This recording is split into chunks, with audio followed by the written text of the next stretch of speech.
Hi, I'm Angie. Today I'm going to show you one of my favorite recipes for gingerbread cake. I love to make this around Christmas time. It's very simple to do and it makes a really large pan, a 9 by 13 pan. I've preheated the oven to 350 degrees and I've greased and floured a 9 by 13 pan. And the only other thing we're going to do in advance is I've got 1 cup of boiling water. I'm going to add 2 teaspoons of baking soda and I'll just stir that together and set it aside. Let's combine all the dry ingredients. In this bowl I've got 2.5 cups of all-purpose flour. I'm going to add 2 teaspoons of ground ginger, 1.5 teaspoons of ground cinnamon, 1/2 teaspoon of ground cloves, 1/2 teaspoon of ground nutmeg, 1/2 teaspoon of salt, and 2 teaspoons of baking powder. So I'll just put that all in with the flour. This cake smells so nice and spicy while it's baking. So I'll just mix those together with a whisk.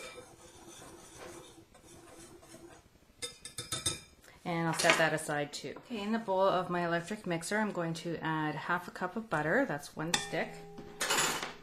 That's been softened. Mine is really soft because it was sitting next to the oven, but that's okay. I'm just going to cream that. I'm going to cream in 2/3 of a cup of brown sugar, and that's packed. You know it's packed in well when it holds the shape of the measuring cup. Just cream that together. Now I'm going to cream in 1 cup of molasses. This is what gives the gingerbread that nice dark color and flavor. And I've got 1 tablespoon of finely grated fresh ginger. This is really important for the flavor. It gives it such a great flavor. And it costs pennies to buy fresh ginger. So here's the piece of fresh ginger, and really the easiest way to peel it is just take a little teaspoon and scrape it along the side of the ginger, and the peel comes right off. I always try and pick a piece that's not too nubbly, because then it's hard to get around those, like the nubs like this, but see how it just comes right off, and then you can just grate it from there. I just use a box grater to grate some. I'll just beat those together.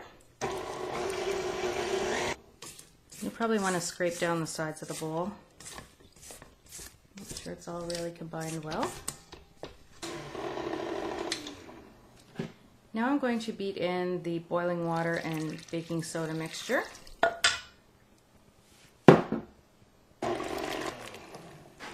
And our flour mixture.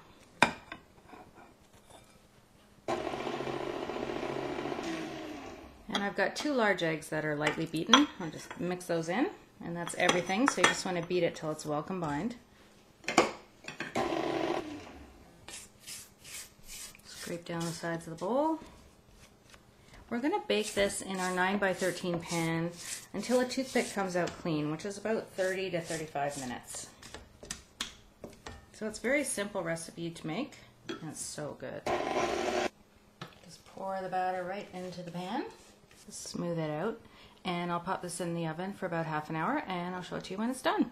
Okay, it's been ½ an hour and the cake is done. I did test it with a toothpick and it came out clean. It smells so good.